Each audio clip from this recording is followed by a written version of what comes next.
think we're set. All right, brother, let's begin. Back with episode, what is it, 4 now? Episode 4. Hell yes, yeah. sir. Let's get into it, dude. Nice to be in here. Yeah. Hell yeah. Glad to be back, everybody. Yeah, feels good. So, topic of the day right now, first one, relationships. Yeah. So, how do you want to start that one off? Man, I feel like there's so many different facets to it.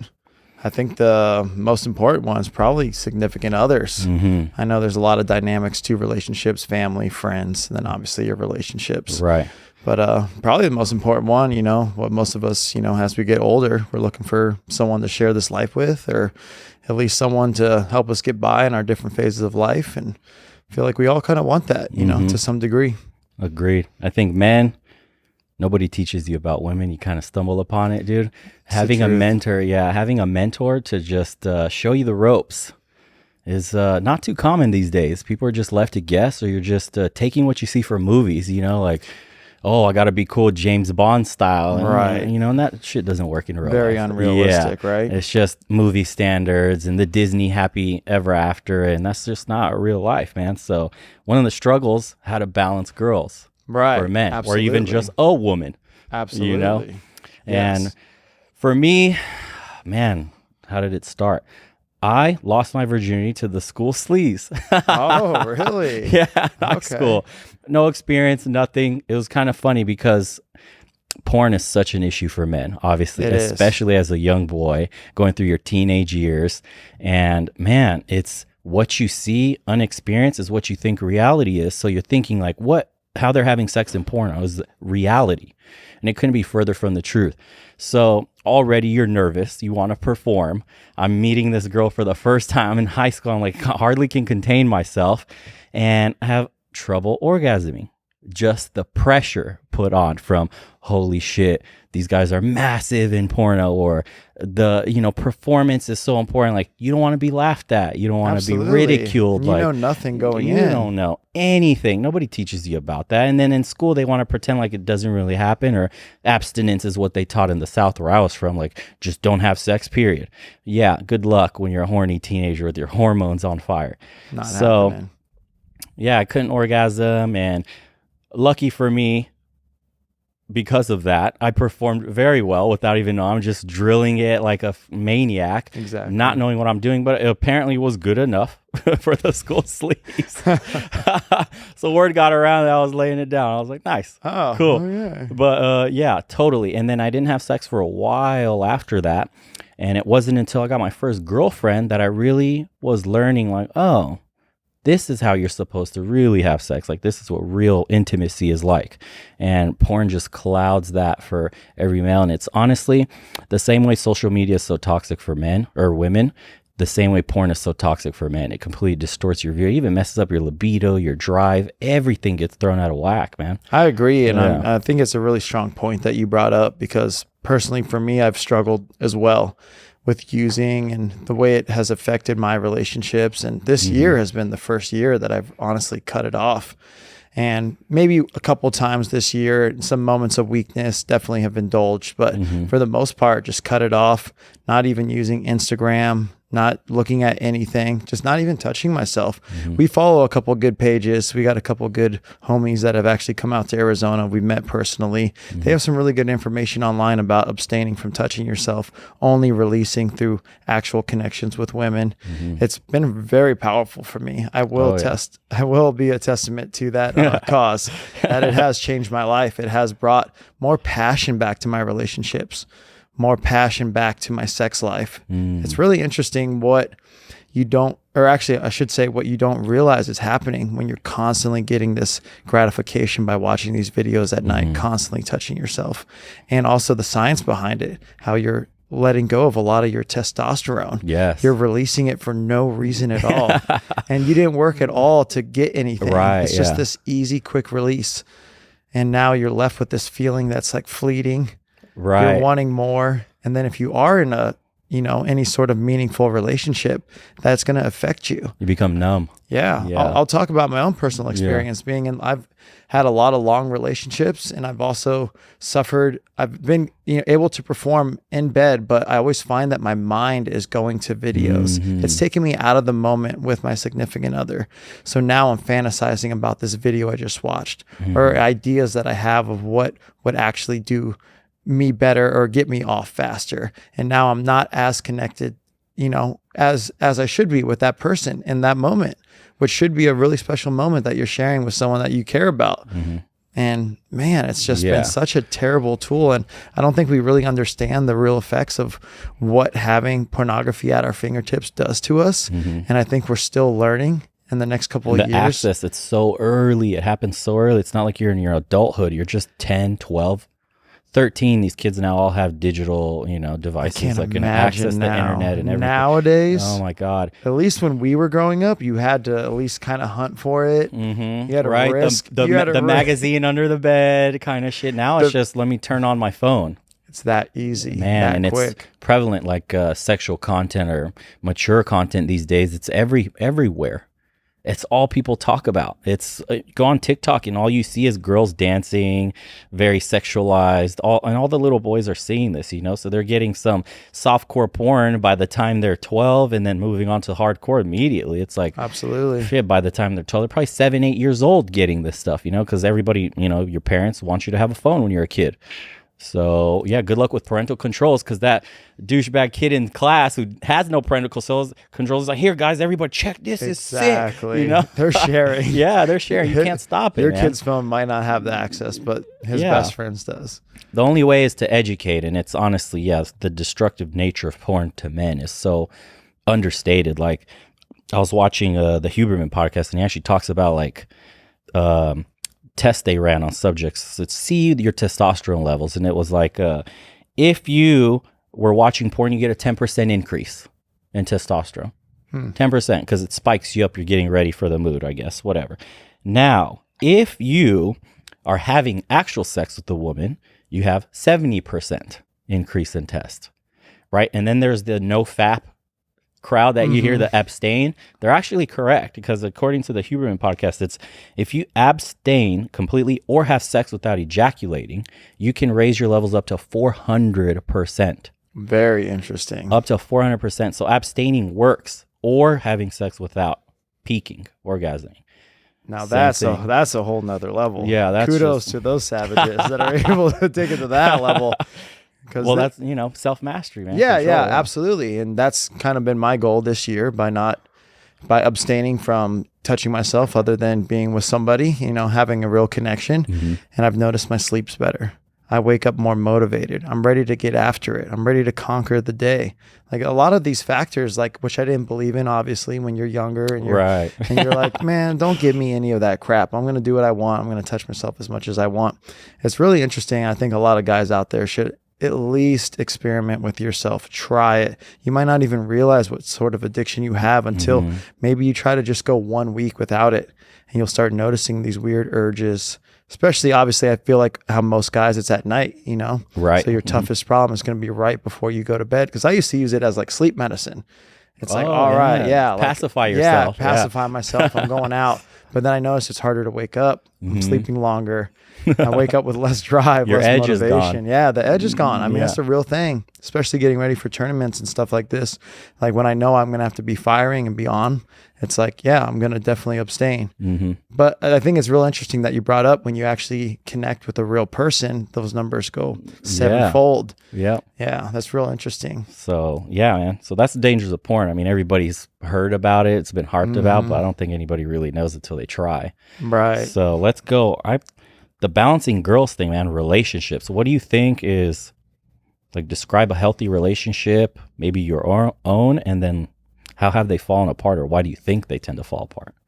Man, that's great, because I think it is, you're gonna have to find the right partner, someone that wants you doing well, someone that wants you motivated, which I do think is instinctful in most partners. is that's what you want for your significant other. You want them doing well. You want someone that's motivated, right?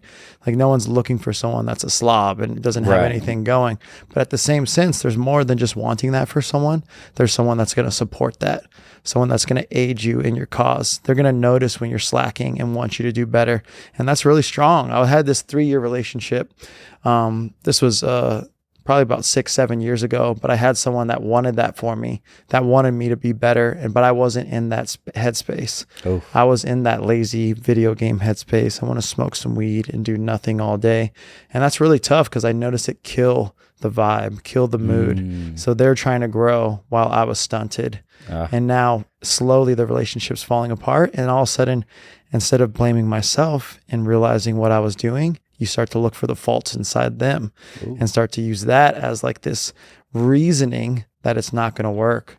Slowly letting that build up and creep up inside your head. And now you have reasoning why you guys aren't working. But really deep down, it's usually a motivation factor. Everyone wants the person that they're with to do well in life. And if you're not doing well, sometimes that's projected onto the other person, which I think we do as humans. Like sometimes when you're being accused of something, the accuser is usually the one that's kind of deep inside that hole. Have you felt like post relationships when you're looking back and trying to kind of dissect what the problems were? Do you feel, this is like a thing I guess men do is they're problem solvers. So how could I have done better? Or am I the cause of this? Could I have fixed the relationship? Do you ever go back and you're like, damn, if I just did this and this, it would have worked out? For sure. I do that a lot. And I don't think it's necessarily wrong, but I also don't think it's right. Because sometimes when you're in that moment, it's a lot harder to decide what the right path is. And playing Monday morning quarterback is way easier. Way easier to sit back, hindsight 2020. Oh man, I should have definitely cared more. I should have gone out of my way a little bit more to do this in this situation, which I know has been a fault of mine. I've had an ex before, my second girlfriend ever. She would always tell me like, hey, when I'm really down or I'm in the dirt, she's like, that's when I need you the most. And she's like, you just weren't there for me. Obviously, we talked later in life. She has a family now, doing very well for herself. Very, very happy. We weren't going to work out no matter what. And she's found herself something real nice. But it was good for her to come back to me and tell me these things, because now these are all things that I want to work on. I do work on, try to be better. I think you should be trying to better yourself. How about you? Have you ever had a relationship where you look back and said, man, maybe I could have done X, Y, and Z? See, I'm from the mindset of like almost extreme ownership in a way where the man is responsible for everything that happens in the relationship. Men lead. So my whole take on it, I had a girlfriend in college, first love ever, thought we were going to get married, thought we were going to have kids, life would be rosy, everything. And then the relationship was falling apart. And I started reading about like the dynamics between men and women, sociology, psychology, like why men do what they do, why women do what they do. And when they come together, the little struggle for power that happens in a relationship and how you need to interact with women to keep their attention and vice versa. I was really interested, like, man, why did mine fall apart? So I would read all these books and whatever teachings, people who had experience. I would YouTube videos about like why things happen the way they do. So we would start arguing and the relationship started amazing. You go through that lust phase, like the honeymoon where everything's perfect, nothing could go wrong. And then weird arguments start coming up. Maybe you're tired of her. She gets sick of you for whatever reason. And so they were getting louder and louder. And I had no experience with women. I didn't know how to deal with it. It's just like I was being argumentative back with her. We weren't reaching any resolutions on anything. It was just like the argument happened, two people butting heads. Nothing got resolved. It would go and simmer down for a little bit and then it would sprout back up again. There was no like maturity there. We're both in college. We don't know what we're doing. Then I started figuring out like there would be arguments that we would have and I would start remembering like how I responded. And I'm like, wow, if I just did this, or if I didn't give her an inch, she wouldn't take a mile. Because essentially what women do is they test men, they test your fitness, your manhood. It's in their nature. It's not a bad thing. When men date women and not even date, when you first meet a girl, you know how testy she is with you. She'll poke at you. She'll try you in a way. And you take that as like let me conquer this and see if I can catch her, right? Well, when you get into a relationship, your mindset shifts when you start to actually love this person and now she's on an equal level to you. Your mindset shifts to, why do you keep testing me now that we're together? Okay, it's in their nature to test you because she needs to feel secure in herself and in the relationship that you're still the man she met and that you won't break to her or anybody. Because if you're willing to be broken by her, any other woman can break you. So for them, right? So for them, it's a very like security test. So don't ever fault your woman for like always trying you in a relationship. And I did in mine because I got together with her and I was so in love, and I was like, or whatever love meant at the time, you know? And I was like, why are you testing me the way you would a stranger? Why do you keep trying me? Why do you butting heads with me? And I never responded the same. I would take a slight by her personally. I'm like, don't you love me the way I love you, like unconditionally? No, men and women don't love the same. Right. And all I had to do was respond in a funny way. Like, oh yeah, that's because you got a big forehead or something, blah, blah, something so stupid, and diffuse the entire conversation and just let her know, hey, mentally, you're not going to one-up me. Because if she can easily trigger me emotionally like that with a comment, which they always try to emotionally trigger you, it's just to poke the bear and test it. Is it still a man or not? Yeah, you're right. It's an energy exchange. And it's much different for man versus woman. It's the feminine divine and then the masculine divine, and the balance between that. And each relationship is going to be slightly different. These are not, these are not set in stone, advice for every relationship, because sometimes you get women that are more masculine and you get men that are more feminine. And then you get some that are equal, but that's super rare. It's normally one that's overpowering the other. And you're right, they're going to be there to test you. And I think it does, strike a chord in myself personally when you were telling that story about me as well in my past relationships, when they bring something up and I realized that that first emotion that you feel is normally the wrong one. Right. So anyone out there listening, guys and girls, this can go for any sort of relationship that you're in. It doesn't matter. You got to realize the energy levels and the who's more feminine and who's more masculine. But normally your first reaction is not the right reaction. So you should take a step back. You should look at a problem too. A lot of people get in fights. I know personally, I've been in a lot of long relationships. I don't date for a short amount of time. I normally get in, I'm 2-3 years in, and a lot of the fights happen.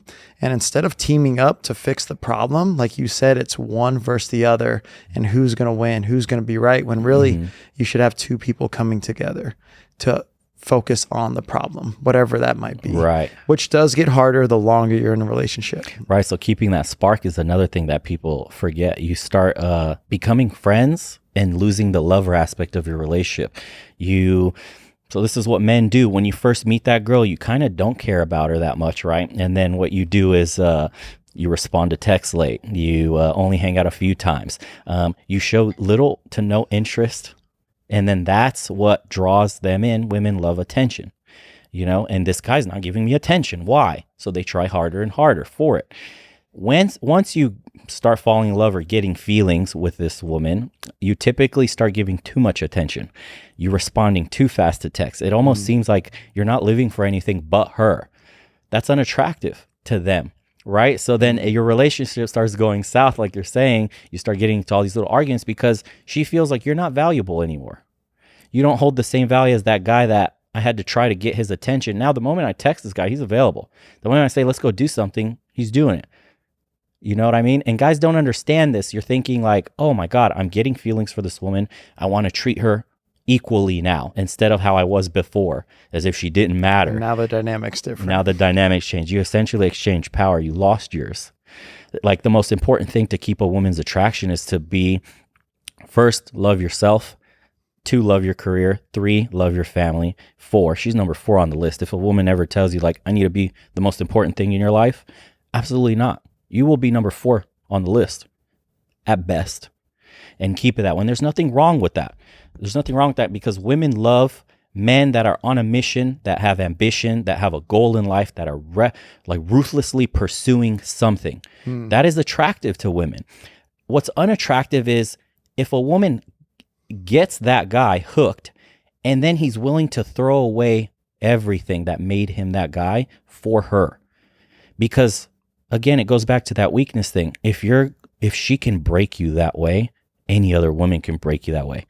That's not a secure man, you know? So she's seeing all these other women walking around and she's just looking at you like, oh my God, I was able to mold this guy into a straight bitch. Basically, any girl can take my man. Drive, if I can take him for everything, any woman can. So that's why, and it's instinctual. They don't even know they're doing it. They don't even know they're testing you that way. That's the feminine divine. That's the feminine energy. You got to test the masculinity of a man. So I believe every woman, no matter what her masculine level of energy is, will always be submissive to a man whose masculine energy is higher. So if you ever met a woman that's combative, that's maybe got a little more attitude, it just takes a much more masculine man to subdue that. And she'll fight you on little things another woman may be submissive on. And that's not to say like, oh, maybe she is just this way. She is more boyish, more, you know, and that's a masculine energy. No, dude, the man that she needs to subdue her, for her to feel secure to be subdued by, is just not you. You got to get even more even more masculine, more caveman-y with her, because that's what makes her feel secure.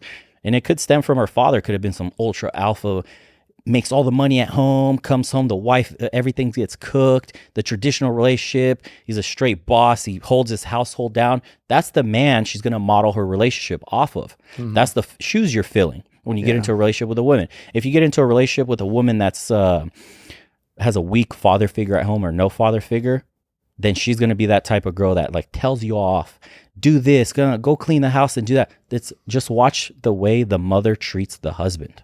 And that's the way between them. And that's the way you'll be treated. That made me think of this question. I was talking to a buddy the other day, and he's trying to get back out into the dating scene, and he's an amazing person. He has a great mindset. He's very psychology driven. He understands the mind very well, and he just put on a little bit of weight. And I was trying to tell him, I was like, I'm telling you, confidence is key. You have to bring confidence to the table. Yes, women obviously are attracted to looks, but in another sense, they want that secure feeling that this guy is going to be confident, that he's going to come out and be a man. Because being a man is not about being the best looking person in the room. Right. It's about holding down your situation, being driven, all these things we've been talking about. So I was trying to tell him that, hey man, kick back a little bit, relax. You bring a lot to the table, and sometimes having a couple extra pounds on you is not going to be the game changer that women are looking for. Like we were talking about, it's very instinctual. Right. It's their relationships that they're used to in their household and all these other things. Would you agree with that? That sometimes confidence is king? No, confidence is absolutely, it's like this. The way we look and value them is the way we think they value us. We care about how they look a lot. And that's like number one on a man's list. Is she hot? You know, that's just for a man. Right. So when you're looking back at yourself, you go, oh my God, I'm in the mirror. I'm disgusting. I don't have an 8-pack. You think you're not valued. Women don't love the same. I'm telling you guys, they'll look at you, at your body. It's one of the last things. Of course, the initial attraction, but it's just like, well, what does he have? He has X, Y, and Z. Oh, he's so funny. He's so this, he's so that. And then comes the rest.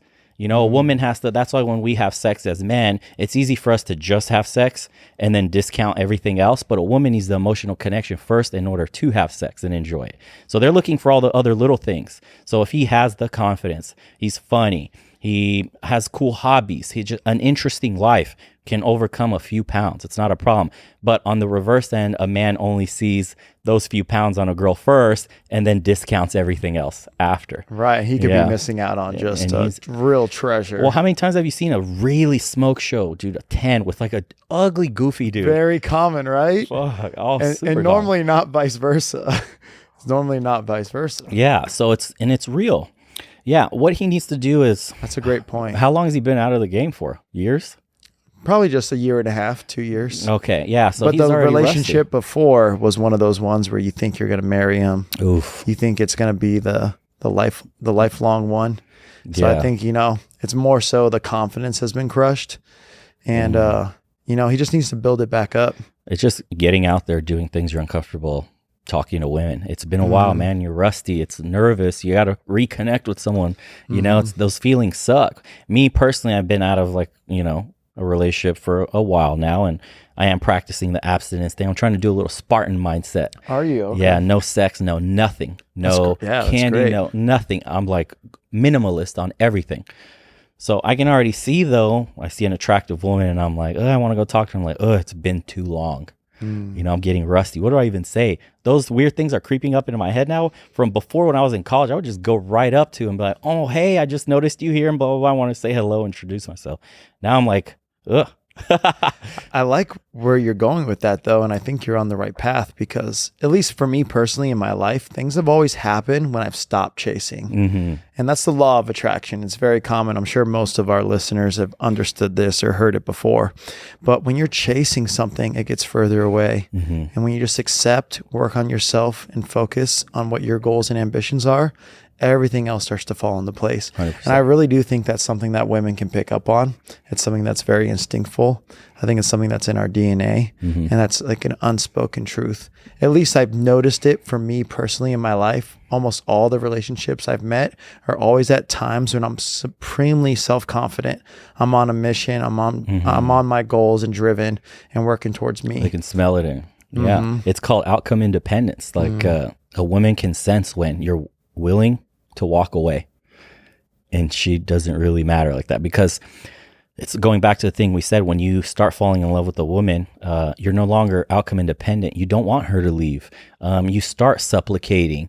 You start being essentially, quote, a beta with her. You know, you do all the things that turn her off that you're doing because it's like there's no other women in the rotation, or you've cast aside your little squad of hoes, right, for this one girl. Now you're like, oh my God, I have to do all this work again, you know, and then she starts giving you attitude and all that. And the way you're responding like a man that has no other options, and they can tell. Very interesting. Yeah. So if you keep, even if you don't talk to any other girls, then you're good. Always in a relationship, let her know. Flirt with the waitress, do this, whatever, that, live a cool, interesting life. Have the air, the energy on you that you are an addition to my life. You are not my life entirely. And that's super important. That is a great point. Yeah. That is a great point. You're on a mission and she's just along for the ride. And if you can maintain that energy throughout the relationship, you always keep her keen. She'll never leave. She won't, the tests get less. You just put her in her place by just, hey, I'm the man. This is what I do. This is the mission. And I will take care of us and this family by never wavering from my goals in life. And that's security. Like, it's going back to the security thing for them. So yeah, dude, I've noticed it in myself. Like you say, when you get on this hardcore grind, they start coming out like magnets, dude. People magnetize to you. They're just seeing this person that's so like singularly driven to a goal, to his mission in life. And it's attractive and admirable. You know? Exactly. Yeah. Yes. It's this unspoken truth. And they this feel it. Energy, this vibration that you're giving off now. And I think it's important to know that those tests never really end, no matter how much you're on your game, how much you are, taking care of your woman in those ways, those needs that are really unspoken. I feel like the tests always are going to be there. Always. They're always going to happen because it's just natural. Of course. And we do it in a sense too, because you want to kind of test your woman as well. At least I know I always did in my relationships, especially the deeper into the relationship I got. I also wanted to know, like, is this going to be the real thing? Are you really here for this? Is this the long haul? Yeah. And I know personally I self-sabotage a lot. And I think it goes back to like my first relationship. I had a really bad first relationship, been cheated on and all those things. And a lot of those problems have stuck with me. And whether I knew it or not, they were creeping into the relationship and slowly ruining it. So that's where I'm at currently, just trying to work on myself, which I think is the most important thing anyone can do. Is like, you got to sit back and say, hey, where are my faults? Because your ego is going to want to tell you don't have any. Exactly. Your ego is going to tell you you're the man. You got it going on. You got X, Y, and Z. You bring this to the table. But ultimately, to have a really long-lasting, successful relationship, it's going to take work.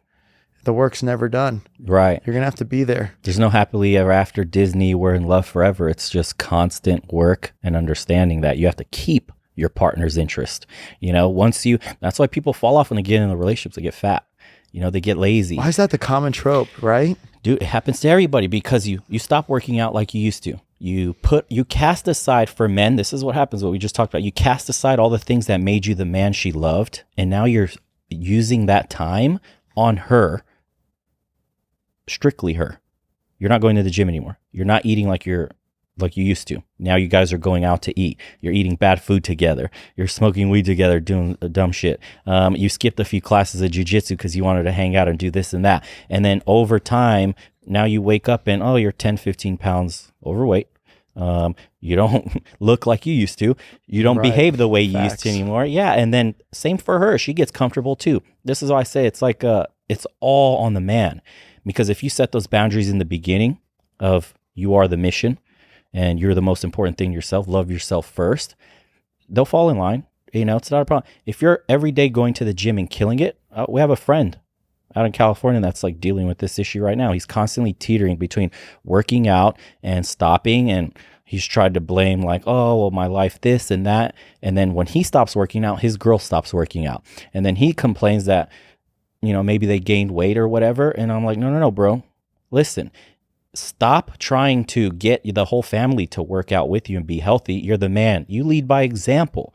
You simply go to the gym and work out and get healthy, eat healthy, cook for the family, show them, and they will follow. That's a good point. You know, when they see you getting ripped and shredded and feeling great and all this energy and you're leading that lifestyle, not just preaching, your woman will want to follow. I want to work out too. Then she'll feel a little bit of dread like, oh my God, why is he getting in such good shape? Oh my God, some other girl's going to come take him. I better get into shape too. It happens. Competition is real. You know what I mean? Exactly. So just lead by example. And I forgot what other points I was going to say, but that honestly, that makes a lot of sense to me. And I'm just as guilty when you're talking about skipping the classes and now you're going out to eat, because I'm usually very strict with my diet. And then normally when I get into any sort of new relationship, it's so easy to give in. Because like you said, it's that lust phase. It's that early stage where you're trying to impress them, but you're almost doing it in the wrong way. You're almost like, yeah, I want to impress them. I want to show them that I can go out and afford this nice dinner, have a few drinks, when that's really not your lifestyle. Right. Your lifestyle is cooking at home, hitting the gym. Exactly. That's a really good point. And I've definitely noticed it in myself, especially in my most recent relationship. It was I met someone and just head over heels, lust, love, whatever you want to call it. And I did find myself having a little bit of alcohol, which is one of my number one things I don't do. And I thought that is so weird. But in the moment, you're absolutely accepting of it. Yes. You're thinking, wow, this night will be a little bit more fun if I drink. And then what does that lead to? It leads to some dessert, whatever those bad habits are. Then all of a sudden you're 15 pounds up. Yep. Not that it's necessarily the worst thing in the world. Yeah, you can get it back, but why put all this work in just to self-sabotage yourself? In a weird way, you self-sabotage. Yeah. And then you wonder where that drive went.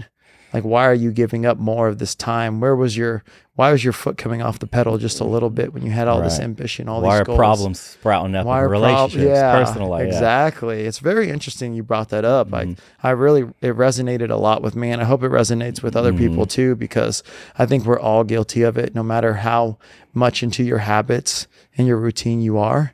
It's really tough when you meet someone new and everything's going good. You put your blinders on. You have nothing but love for this person. It's really tough to stay driven and stay motivated. It's really happened in all of my relationships. And I wonder how much, in a way, that has shown weakness in me. Wow. And, it's a really good point. I'm one of those people that I also like to be self-introspective. Like, I like to call myself out on my own shit, because we're all human. We're not perfect. Of course. It's going to happen. But if you don't call yourself out and really take a step back and look at yourself and your habits, how are you ever going to fix them? You're going to keep repeating the same mistakes. Okay. And I wanted to ask you on the relationship end, as far as, would you consider yourself more of the traditional, you want a stay-at-home wife, or you want both to work? Or, because I know in society these days, there's so many dual income families, and then women, I've noticed, expect a man to earn and do all this stuff. And a man needs to be traditional to women, but women no longer need to be traditional for men. Wow, that's a great question. You noticed? Yeah. Yeah, I guess I don't have a definitive answer, but where I lean right now is I want someone that's driven, motivated. And for me, that usually involves them being out there doing some sort of career, some sort of job. It doesn't necessarily mean that I need them grinding 80 hours a week to do this, because I'm one of those people that enjoys time together. So I want someone that can maybe balance both of them. I think that for me is the happy medium. But in another sense, I like to be the provider. I definitely find myself when I'm getting into new relationships trying to cover everything. I want to cover this trip. I want to cover the dinner. I want to take you to this island. Take care of it. It's something. There's something that's very rewarding about it too. Yeah, it's instinctual. For and sure. women have the other instinct of want to be taken care of, you know, and it's not wrong. Exactly. And it's really rare to find a woman that wants to be independent, which I know it's more common these days, especially in the younger generation. Well, the green and the pink hairs, you know, the feminists, the feminazis. Yeah. But most women I've talked to, I have this conversation with them often. They want to be taken care of. It's the loud minority that's trying to make it seem like being a stay-at-home mother is like such a sin, and it's the patriarchy and internalized misogyny and all this crap that's going on. No, man, it's just, I have a theory on why that's happening. Oh, okay. Yeah. So your belief is obviously tradition. 100%. Listen, the most important thing in life will be family. Always. And the family's not just blood, but the bonds you make with other people. And I think in order to raise well-mannered kids and just a strong family in general, you need one parent to be at home. There's an insane amount of evidence that suggests that if the mom is not stay at home, it's just traumatic for the kids. Like, a woman shouldn't be working after she's birthed a kid. Like, there's a reason we have the leave, maternity leaves. There's things that happen in the body. Like, I was watching a TikTok that a mother's body like adjusts its temperature and certain like dopamine and other chemicals with the baby, and they're in tandem while the baby's up to 9 months old. Like, a male can't do that. A male can't temperature regulate its body for the baby. Men don't produce milk. Like, there's so much things like this stay-at-home dad shit. I'm not for it 100% at all. I think in order to raise a good family in society today, you can't have the parents absent working. I've seen it in my friends growing up that both parents constantly worked all the time. They didn't turn out too well, man. They had issues. They were more prone to shit happening to them mentally, and you know, that seems like a very American thing though too, right? Because I've heard in other countries you get a lot of maternity leave, and sometimes both parents get it. So sometimes the dad can also get up to 3 months to stay home, and I think the mother sometimes gets up to 6 months, which I think is super important. And obviously any child forms a very strong bond with the mother if the mother's around and caring for them the way a traditional family would be. So that's a great point that you bring up. I never really thought about it in that sense, because it just seems like such an American thing. You have a baby, both parents are normally working. At least that's how my parents were growing up, you know. This is recent though, because in the 50s it wasn't this way. 50s, 60s. This is just like today. Everything's gotten so messed up. You know, this woman empowerment, sexual empowerment, feminist movement today. I'm sick of it, because a lot of people, or women that I talk to, that I've dated too, are not happy with the state of things today. They complain about the men. They complain about other women. They complain about just like, I want to stay at home, start a family, but I can't because it takes 2 incomes. Well, I want a man that can make money. Oh, now I'm a gold digger. Like, there's nothing wrong. In Eastern Europe, there's no real thing as a gold digger. This is such an American term. It's common sense for a woman to look for a man that can provide. You know, this whole, like, she has to love me for me. Enough with the Disney shit. If you can hardly feed yourself as a man, how the hell are you going to feed a woman? And on top of that, a kid. Exactly. You know, it's natural. It's natural. The same way you look for a woman with like the hourglass figure. She wants a man that can provide. She's looking for a provider. Right. Don't feel slighted like, ugh, she's such a gold digger, because you can't afford that woman. Level up, brother. Right. And what's more messed up is, I know it's average men and women these days, but it is male specific, that a lot of men still live with their parents. They can't provide for themselves. So I wonder what that does to the balance of everything, the confidence. It's really skewing the ratio and how things should be, because it is tough. It's pretty rare that you find someone that is ready for a wife and a child. Like, ask any one of our friends, like, are you ready for that? Can you provide for that?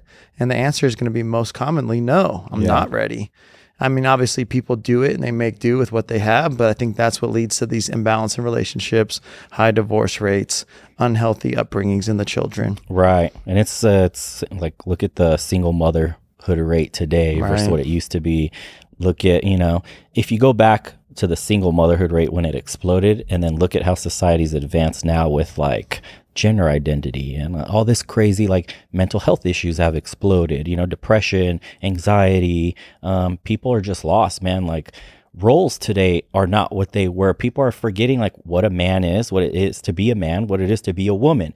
And we're trying to swap. Men are becoming like all feminized and women are becoming all masculine. You know, and everybody, when they're starting to date each other now, they're all like, this doesn't feel right. I don't know why we're not getting along.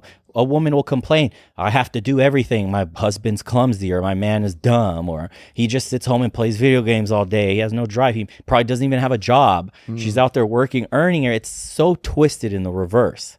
You know, people are longing for it on a deep level. All the complaints people have is just shedding the societal like imprints you've gotten in the last 10 years of what it means to be a man and a woman. And there was nothing wrong. Like, look at your parents or your grandparents, whoever that had the successful relationship.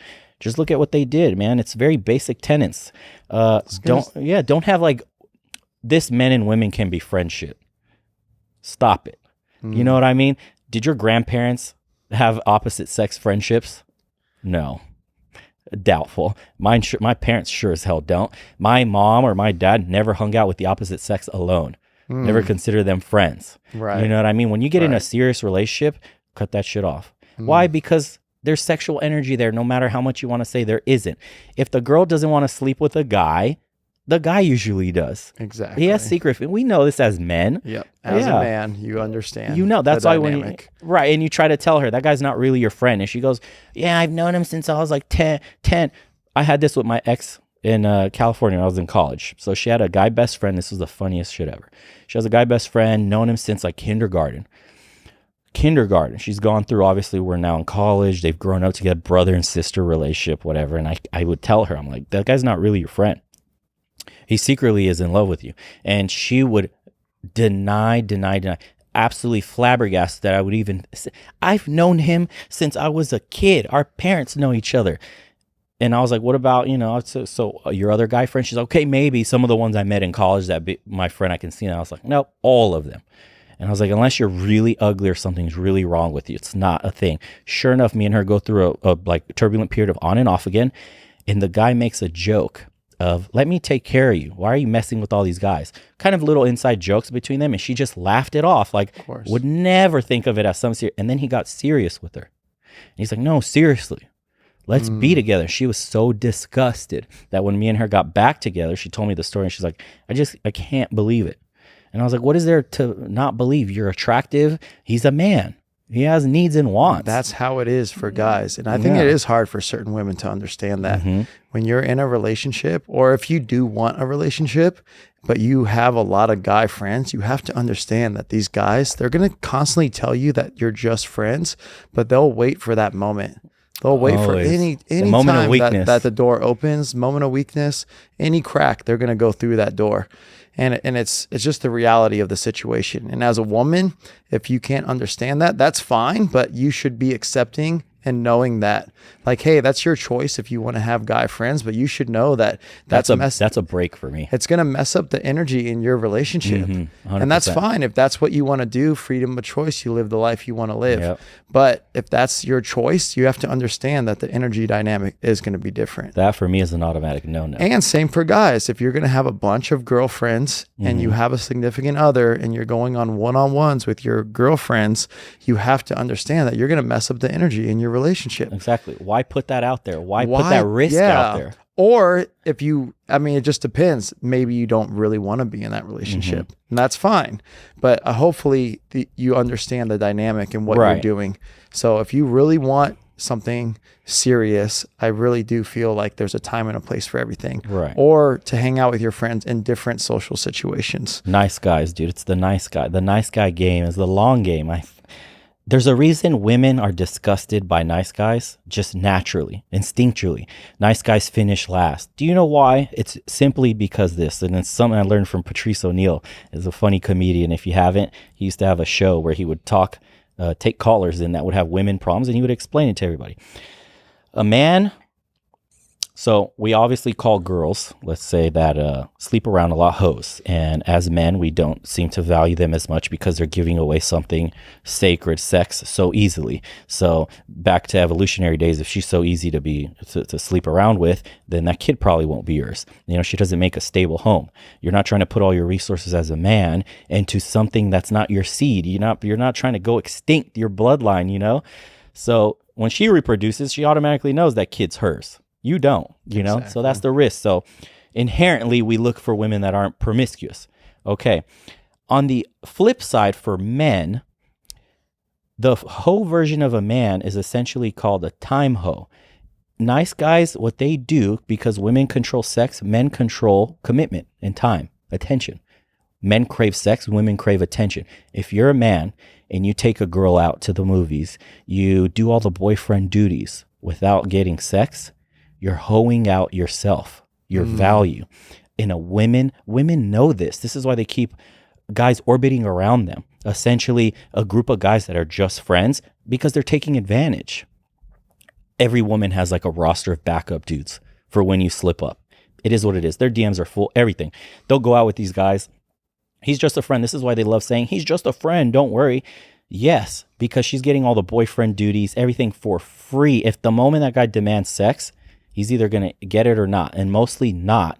That's why the nice guy's so scared to even ask overtly for sex, because he knows it'll be denied. He should have made his intentions known in the beginning. But now he's hoeing himself out in hopes that this girl will give him some sex. You know, the same way when you're seeing a woman, if she just freely gives it to you, doesn't demand commitment, you're not going to all of a sudden be like, hey, what are we? Are we committed now? That's her doing that. Like, what are we? Are we just going to have sex? And like, she has to push for commitment because that's dynamic, what she, yeah. And if that's like you taking a girl out 5-6 times, not having sex, you just hold yourself out for 5-6 times. And then you're going to go, so, when are we going to have sex? And she's going to be like, no, we're not. We're just friends. Right. And the same way when a woman asks you, so what are we? And you go, nothing. We're just hanging out. It's the same way. You don't value her that way. She won't value you in that way. Absolutely. So there's hoes on both sides of the aisle. And now women, I hope, can understand why, if you're just going to meet a guy and give it up for free, and then you spring that question on him and he rebukes it like, oh, we're just friends. What do you mean? Yes, girl, because he doesn't value you because you don't value yourself. And, you know, the woke culture is going to be like, sexual liberation. Oh, my God, who are you to say this and that to women? You know, we should have the right to sleep with whoever we want, just like guys do. It doesn't work that way. Unfortunately, it's just nature. You can't force this. The same way, why won't you sleep with a nice guy? You know what I mean? He's giving you all the time for free. Boyfriend duties. The dynamic there is much different because obviously guys don't get to choose as often who they're going to be with and sleep with. Right. Women have that option. But then, like you said, on the flip side, the guys usually have more of the commitment power. So it is that dynamic of, you know, how much do you want to invest in this person? Exactly. And it goes both ways for sure. Women have power and men have power, but we have to be realistic with like exactly what's going on here. Yeah. And as a man, you have to build yourself up to be valuable. See, women are born with value just by having a vagina and giving birth, you know, and then men obviously want sex, so we compete for it. But a man isn't born with any value, you know, to society. That's why it's like women and children first off the ship when it's sinking. You know, men are expendable. We go to war and we die. You know, we're not that important. Burning building, everybody else goes first, men last. If you're willing to accept this tenet, why, you know, women need to accept the other part of it too, that they need to have value on themselves and set roadblocks for men. And it's nothing bad. It's like if a woman does this, she says, no sleeping for 30 days, no this, you're filtering out the fuckboys that you complain about. Every guy that's just there for sex will disappear. Exactly. The guys that are really interested in getting to know you and wanting to be with you on a longer term will wait out your whatever criteria you set in. And then you'll start filtering out nice guys. Like this all men ain't shit movement is because women are just throwing it out there willy-nilly and then expecting not to be treated like, quote, a hoe. And it's just like, why? You don't value yourself that way. That's like me giving my attention to a woman, my time, my energy, taking her out to movies, fixing her car, doing everything a boyfriend does, cuddling in bed and not having, watching a movie together, not having sex, not asking for it. And then all of a sudden I want to spring it on her and she's just horrified, you know. Now stretch this over years. Right. And now the longer you wait, the worse it is. When you meet a woman from the get-go, this is what we're doing. I'm interested in you sexually, period. A woman will respect that more. And whether you get shut down or not, doesn't matter. Just say, hey, I'm sexually interested in you. This is why we're talking. I'm not trying to be friends. Boom. Let her make the decision then and there. Listen, you would save yourself so much time and energy if you just did that from the get-go. I know it sounds counterintuitive, like you want to be friends first and then kind of spring it on her and like maybe go hang out a few times, make her more comfortable. No, from the get-go. Hey, I find you attractive. I want to have sex. Let's go out. And then she will then and there save you the headache of waiting weeks and weeks by just telling you, yeah, okay, I like you. Let's go out and see if we get along. Or no, ew, you're not my type. Done, dude. You saved yourself. There. Right? Have you? You're either moving on or that's it. Yeah. Yeah. And it's nothing rude. You know what I mean? You're being honest and truthful. Yeah. And ultimately, I would think that's what most people want, is just making it clear. Yeah. Making it clear from the jump. What are the intentions? Let's save ourselves both the time here. Exactly. You're being authentic, man. And that's, again, another attractive quality. And I've seen ugly guys just go at hot girls just like that, with that kind of energy. Just be like, yeah, you're kind of hot, but whatever, you know, I'd have sex with you. But in the clubs, I've seen this, and the women are just like, oh my, how dare you talk to me that way? But like smirking, you know, because it's finally when you approach a girl at a club or something, if you're like, can I buy you a drink? Can I do this? It's just like, she's just rolling her eyes like, okay, this is the 7th drink that's been offered to me. And yes, I know you want to have sex with me. How long is it going to take you to be a fucking man and just outright show me, either through physical contact or your words? Interesting. I wonder what part of that dynamic is that it's different to them, because they must get the weakness side of men 24/7. They're probably constantly surrounded by these weak men that are just beating around the bush, taking their time. So I wonder how much of it is that forwardness, that, oh, this guy's getting right to the point. Dude, very interesting. That's a great point. Yeah. 100%. Because never really thought about that. Right. Think about it. If you're a woman, you go out into the world, at the grocery store, at the gas station, at the gym, wherever you go, if you're attractive, men will hit on you. Men will stare at you. Men will make moves, passes at you. All men do almost always the same shit. Wow, you're so beautiful. Wow, I just wanted to come up and say you're really pretty. I like your smile. Well, can I have your number? Cut that shit out. If you just approached a girl, if you're really interested in her and just went, hey, I saw you from afar. I wanted to come and say hi, introduce myself, and then ask you if you were interested to go out this weekend. If you're super forward like that, it will leave them shook. She's she wouldn't even know what to say for a second. She's yeah, okay, here's my number. It's happened to me dozens of times, dude. I don't beat around the bush, because I learned if you're like, hey, at the gym, for example, wow, you know, that was an awesome set. You did something. If you do something like that, I've seen guys approach girls and be like, wow, your arms are really nice. She's just gonna be like, thanks. Why don't you tell her what you really wanted to tell her? Wow, yeah. You know what I mean? That's showing a little bit of weakness. Yeah, it is, because you're being like a little meek about it. That's not masculine energy. Women flirt that way. Women will go and compliment you like, wow, nice arms. Women do that. Why are you behaving like a woman? You know, take the lead. Women like to be led. Similar shit in relationships. When the food, what do you want to eat? This is like everybody can play. Yeah. Right? What do you want to eat? She goes, I don't know. And then you go, do you want to have sushi? And she goes, not really. Oh, do you want to have steak? She goes, not really. Stop asking. Just say, hey, what have you been craving lately? And she goes, yeah, I've been thinking about sushi. And then you go, cool, we're going to sushi tonight. Done. Yeah. You just ended that BS. Or you come home from work and be like, I'm starving. Go put that red dress on. Go get done up. We're going to go out to eat. And she's like, we are? Where? Don't worry about it. And she will love that day. Stop asking. Start leading. That's like one of the things as a man that you need to do. And this applies to everything. Like another thing women do to test men is like your emotional response to situations. You know, when they will make a comment to see if it irks you. They'll say something. They'll do something just to see if it can evoke an emotional response. That's their way of testing you, like we were saying earlier. How you should react to these is just be unreactive completely. If she says something that could possibly irk you, she knows it could irk you. Let's be real. You're in a relationship. She knows all the buttons to push. If you're completely independent of it, reacting like, yeah, whatever. Who was that girl that liked your Instagram? I don't know. There's probably tons of them that like my Instagram.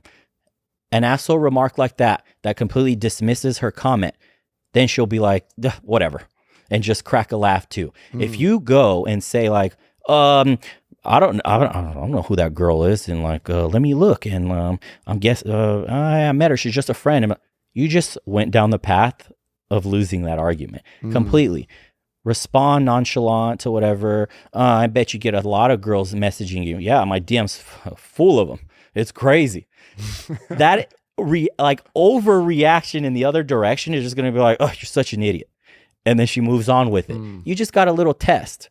And if you fail that test, it would have led to an argument. And how many of those can you think of that you had that just went into a stupid argument that never had to happen? Oh, yeah. You're right. Been in a lot of long relationships and a lot of arguments. And it's interesting because earlier you talked about that, where you'll get into these arguments over and over, like it's on loop. Like things get better, you fix it, and then a couple days, couple weeks go by and you're into another argument and you're wondering, how do I keep falling into the same cycle? And you don't realize that it's what you're doing and how you're responding.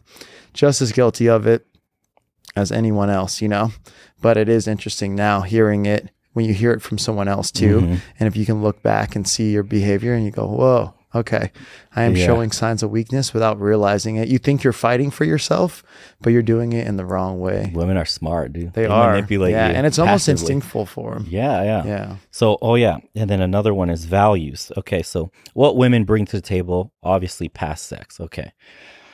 So me and my guy friends, obviously we've had talks about like, what is a right woman for a man? And I think simply, I loved what Conor McGregor said when he was broke, had nothing, and he was with his woman at the time, and they were on welfare, and she would make him his meal preps all the time when they were broke. When he wanted to give up and quit, when he was doing bad in sparring or whatever, days at the gym, she would tell him, no, you got this. I believe in you 100%. I think if your woman doesn't push you to be great, she's not the one for you. She's not the one. If you get into that relationship where, like you said, you start eating worse, you don't go to the gym.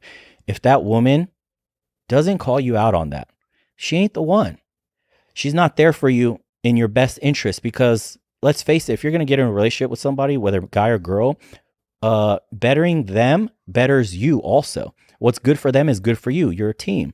So 100%. if this woman isn't like, hey, you should have went to jiu-jitsu yesterday. What's up with that? Is it because we went out to dinner? Don't do that. Don't put aside your goals for me. Don't do that. You ate your meal prep today? Oh, okay. Or you go out and she got a drink and she's like, hey, you're on a diet. You shouldn't be. Why are you doing that? If your woman's not checking you that way and using her own power to make sure you stay to the T on everything, she doesn't have your interest at heart. She's just there to have a good time, man. And you're getting used for your time.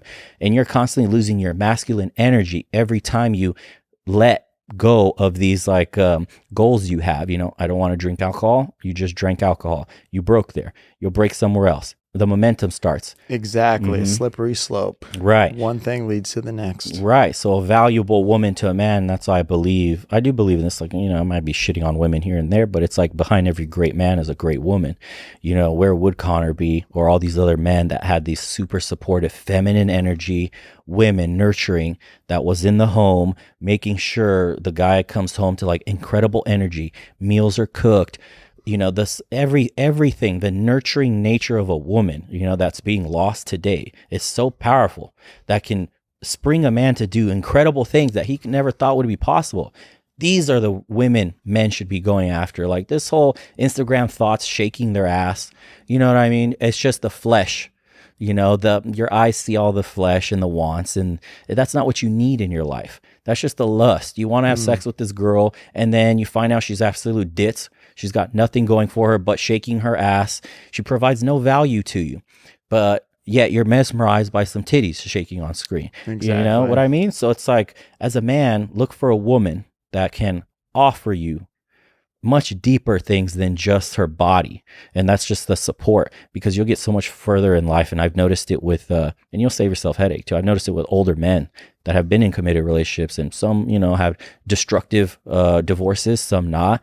But the ones that have succeeded the most always had these feminine energy, submissive women that made sure to take care of the home and supported their men through everything. And that was the most successful household I've seen. They raised the most beautiful kids. They've made the most beautiful homes. Everything that guy succeeded in his career. If you come home to negative energy, man, your woman is ragging on you, or God knows what arguments you get into, that drills into your psyche on your every day-to-day decision. Like, you come home exhausted from work and your woman's yelling at you already. Like, why didn't you take the trash out? Why didn't you these harpies? You know what I mean? This is why you see men just become shells of themselves years into a relationship. It's like, what happened to you, bro? Yeah, your woman is a succubus, suck the fucking life out of you, and you let it happen. You know what I mean? Yeah, it's just not adding real value. Yeah, to you, no value. Keeping you driven, keeping you motivated. And she just literally looped you in through sex and then had nothing else to offer. This is why be wary of women that try to do marriage really quickly. This is the thing one old guy told me. It's like, if a woman's trying to get you to be in a relationship with them or get married super quick, be very careful, because they probably don't have much to offer besides sex. The longer you wait with a woman to get married, the more you see all her other qualities, characteristics that you value on top of this is just another body. What do you bring to the table besides a whole? You know what I mean? And it gives a woman the opportunity the same to see what a man's about. But there's nothing wrong with waiting. You know what I mean? Yeah. You need to find true value in your significant other, in your partner, no matter who they are or what they might bring initially to the table. And of course, like we talked about, guys are very driven by sex, and that's usually the first thing that kind of gets to us. But you're right. Maybe you got to test them a little bit, or not like maybe, but you do. Right. You should definitely be there, long haul it, figure out what's real, what's fake. What, are they gassing you up? There's, that's something that's going to happen over time. So I think, getting right into it right away. I feel bad when you see that guy that wants to start that relationship right away and he's already about to propose a few months in. It's like, man, you haven't really learned anything about your significant other. Right. That's another thing.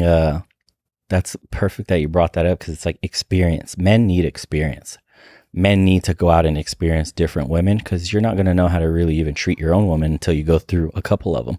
Women, it's not the same for women. They don't have to really go experience 10 million men. Like, which one does good and one doesn't. It's you control sex. You can control how the man behaves. But as a man, if you don't have that experience, dude, and you don't know, just like when we were young, we had no experience. We'd get into those arguments that never needed to happen. You would do things that you wouldn't need to do. You're not taking care of your partner the correct way. You're not being masculine in your energy, being the provider. You're playing video games home all day. Look outside, brother, because when your woman steps out there and the guy at the grocery store parking lot sees her, hits her up, and he's pulling in a Benz or a Ferrari or whatever, you know what I mean? You're at home playing your video games and your woman's being courted by these men that got their shit together. Your competition is out in the world 24/7. If you're not on the grind and proving yourself to the best of your abilities, to whatever your best is, you're at risk, dude. It's like, and you can keep your woman, just be the best version of yourself and constantly improving. And if she sees that, there's value in that. She'll see value in that. It's okay that guy has a Ferrari and you don't. You don't need all the materialistic things to keep your woman. You just need to keep showing your woman that you're bettering yourself and life will improve for you both. If you don't do that. Yeah, I can't agree more. Keep that energy balance. Yeah. Masculine, feminine. Make sure that, everything's balanced with that. Let them test you, but then respond the right way. 100%, guys. Dang. Love it. See you guys on the next one. All right, you guys. Take care.